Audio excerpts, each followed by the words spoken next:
umalis po kayo nung Wednesday. Ang bango naman dito sa labas nung lumabas ka. Nakasalas yung sinipong dati din, mainit yung sa mga. Matapang yung ano. Kaya ako gumamit ng pabang. Kung sa amin lang bahay, walang ikain. Ano lang, mga powder lang. Yung kain lang kasi hindi ako makapagpabang. Baka sana matanggal na yung hisa.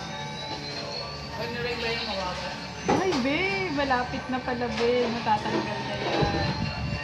Sabi ko na mag-ano. Nag-asperto kung pa? Hindi. Wala na. Kung talagang hindi rin lang, nakuha yan. Wala, hindi na mawawala. No? Wala, hindi na.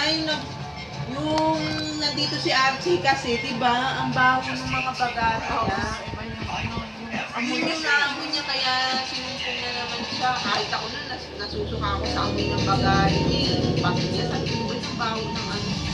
Hindi ako makahinga sa amoy. Nandun pa sa kwarto. Para yan doon sa side niya sa Archie.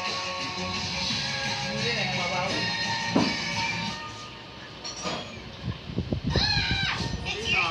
Ano daw kasi, kaya ba yung mga lahi-lahi tayo, gano'n. Pero yung mga anak, walang magmamana. Sa mga apo, sa mga anak ng mga anak. Kung ano yung, ano daw yung katulad sa amin. Anak niya yan. Eh wala naman kami lahing hikain.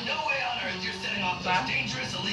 Paano yung sa kaklase ni Shaylis, di ba diabetic, nag-i-insulin mag-isa, bata pa? Ayun talaga lahi lang talaga. Yung ano, yung lolo. ayun, yun yung Yung lolo, lolo nung bata, nung kaklase ni Shaylis. Siya yung anak. Wala sa pagkakapatid sa sila. hilera niya. Sa apo. Isa sa mga apo, bawat anak yung may diabetic.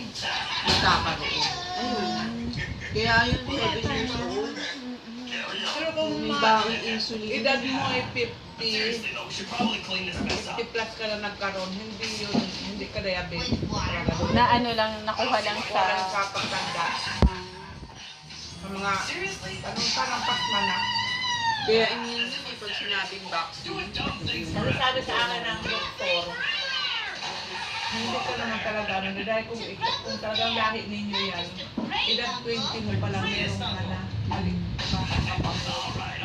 Lalabas na po agad. So kung halimbawa makakapunta ako ng sakit sa mga sakit yung nila may dati. Kasi silang lola ko, diba? Wala naman eh. Wala naman. Oo. Yun naman, tatay nito, ito nang matanda na sinika eh. Katandaan na rin po. Ay, di pinaano nga to. Sa kabila. Kasi sa lola eh, lola na yun.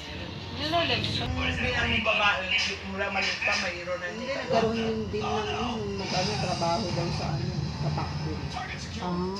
Ganyan. Ano ka po? Sa mga ano, ulak yung ano, manika. Ayun. Kasi pumapasok. Napabayaan. Yun lang daw yung nakuha. Pero wala naman daw talaga sila. Ang meron sila yung ano, mga